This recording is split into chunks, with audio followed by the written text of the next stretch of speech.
آپ دیکھیں جتنی بھی لوگ علتیں چھوڑنا چاہتے ہیں، اوور ایٹنگ کی ہو یا چاہے اسموکنگ کی ہو، چاہے اوور اسپینڈنگ کی عادت ہو،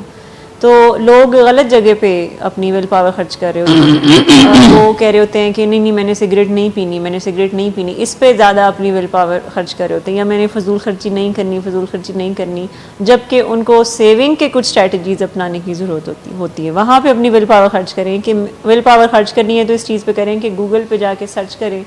کہ کون سے ایسی اسٹریٹجیز ہیں جو کہ اپنا کر میں اپنی ہیلدی ہیبٹس کو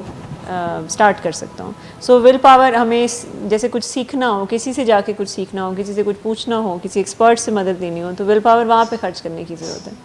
لیکن ہم چاہتے ہیں کہ ہم اپنی ساری جو علتیں ہیں، خاص طور پر جیسے ہم وزن کم کرنے کی بات کریں تو یہ سستی کی یہ بھی ایک علت ہے کہ سستی بہت زیادہ، یا پھر بہت زیادہ بد پرہیزیوں سے اپنے آپ کو روکنا، یا بہت زیادہ ریسٹورنٹس میں جانے سے اپنے آپ کو روکنا، یا ایسی جگہوں پہ بیٹھنا جہاں پہ قریب ہی بہت اس طرح کے کھانے اور وہاں بیٹھ کے اپنے آپ کو ہم نو کرتے رہیں، تو وہ آپ زیادہ دیر تک اس کو پریکٹس نہیں کر سکتے۔ یہی وجہ کہ اس طریقے سے بہت سے لوگ بڑی جلدی ہی ویل پاور سے مایوس ہو کے تو واپس وزن کو بڑھا دیتے ہیں۔